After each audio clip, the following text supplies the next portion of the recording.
Hi everybody. So I'm back with another part of my story. I know it's been a couple days, but with the holiday and everything, it was a lot going on.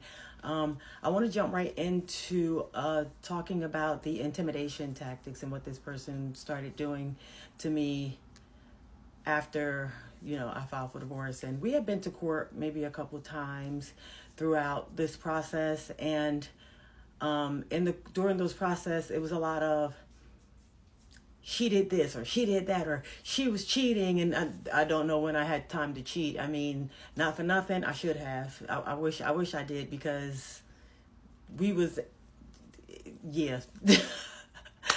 Thank God I'm not that type of person, despite what the rumors made me out to be. There was no cheating, at least not on my end. And the crazy part about it was I didn't even think there was any on that end until I found out later on. It's crazy how hindsight is just 2020. What this person started doing is, we were fighting so much. I had put this person out of the bedroom that we shared together. We had a fully finished basement that I finished myself. So there was a bed down there, TV, dressers, the whole thing. So that person ended up living in the basement. So while I was at work, this person would go through all of my stuff. And I can always tell when this person was knew something they didn't know. Or that's where he was finding the receipts when I would go out and go places, going through the trash can in the bathroom and just dumpster diving, just weird. What he got to the point where he started doing was, in the middle of the night, I would be sleeping. And I've been woken up numerous times with this person in pitch black, just standing over me while I'm sleeping. Do you know how terrifying that is, to wake up in the middle of the night to have a black figure, just somebody just standing there? And then when I wake up freaking out, he just turns around and walks off, or he'll laugh. Well, I think once or twice it was a laugh, but then he'll just turn around and just leave. And I'm like, what the fuck is wrong with you? By now, I'm freaking out. I'm going to fuck off. And I think that these intimidation tactics, looking back on it now, was set to help his case, or make his case even stronger, with making me look like the angry black woman. He tried so hard to do that. And I was really not trying to give that to him. But I was spazzing out real bad, because it's scary. One time I was even woken up out of my sleep in the middle of the night, again, sleeping, and he went to the point where he took his phone, the flashlight on his phone, and woke me up by doing this, shining the light in my face. I'm thinking the cops in the house, or the house getting robbed. I wake up terrified, y'all. Terrified. He thought it was the funniest fucking shit. I had to start sleeping with, I had to put locks on the inside and outside of the doors, because for one, you're not going through my shit while I'm not there. And two, you're not coming in here while I'm asleep, because the person who can do that, a person who sits and waits all night and stands there and stares at you and wakes you up and keeps fucking with you while you're sleeping, he either pushing me to want to go upside his head. Now he's trying to look for a fight, so making me lash out and make me look like I said, the angry black woman again, or he's going to do something to me. So in that process, I started getting really scared, really scared, because you don't ever know what's going through a person's mind. I went, and I had already wanted to do this years ago, but he had told me how much of a stupid ass idea it was, even though, a lot of his family members had the same thing. I went, and I went down to the township police department, and I filed to get my concealed weapons permit.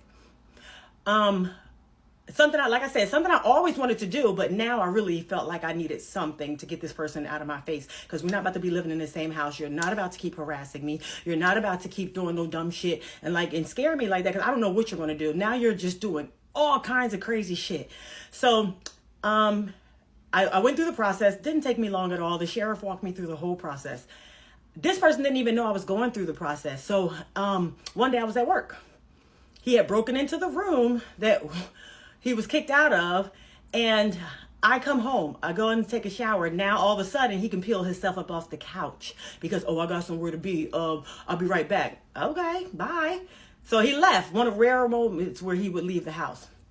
While I'm in the shower, I hear banging on the door. This man went to the police station, called the cops, because he found my concealed weapon in the top of my closet. He had went through my closet and found it and called the cops. Do y'all know I had to retain my attorney again? The cops did take the gun. They took my license. They assured me that I would get it back, but it was just proper protocol. They had to take it because he felt like his life was in danger. I'm like, no, I feel like mine is in danger. That's why I got it.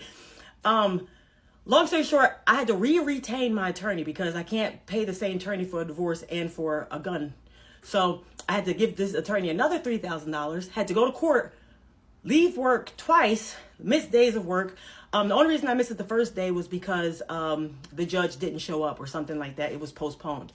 The second time we went, it was just for the judge to say, there's no reason for her to not have this. She's a license. She has her license. She is a law-abiding citizen. She doesn't have any, she's never been in trouble in her entire life. There's no reason that she shouldn't have it. And they gave it back to me. Of course, I had to go to the police station to pick it up. They didn't give it to me in court, but I got it back. This person was he thought that I had an illegal firearm in the house. He was trying to like get me to go to jail. He was trying to get me to lose every fucking thing. So now it's like, it's getting real. One of my friends, the one I said who was like backing me up on everything, was like, yo, I don't think it's worth you staying there. I think you should just leave. Just leave. Just leave. And I was like, I think that I am going to leave because this person started doing some of the craziest shit. He would invite his friend over who had just recently moved out. And I'm telling you about that. He had a friend that was living with us for a while. And I found out there was a history with him and that friend that goes beyond a regular friendship. In the house with your family. And so the intimidation tactics, all that crazy stuff, and then trying to make me out to be the bad person when I was just trying to protect myself from him. And because I wasn't allowing him to take nothing from me, not even my sanity, because he almost got it. I almost snapped the fuck out numerous times. Not gonna lie. But do not allow anybody to let you get to that point, yo. I ain't never been so low in my entire life. Never been to the lowest. That was one of the lowest points in my entire life, fighting this person during this process. Like, it's crazy. So, like I said, red flags, signs, you see them, leave. That's it. And there's really nothing else, because you never know what people are capable of. You just never know. Until then, have a good night.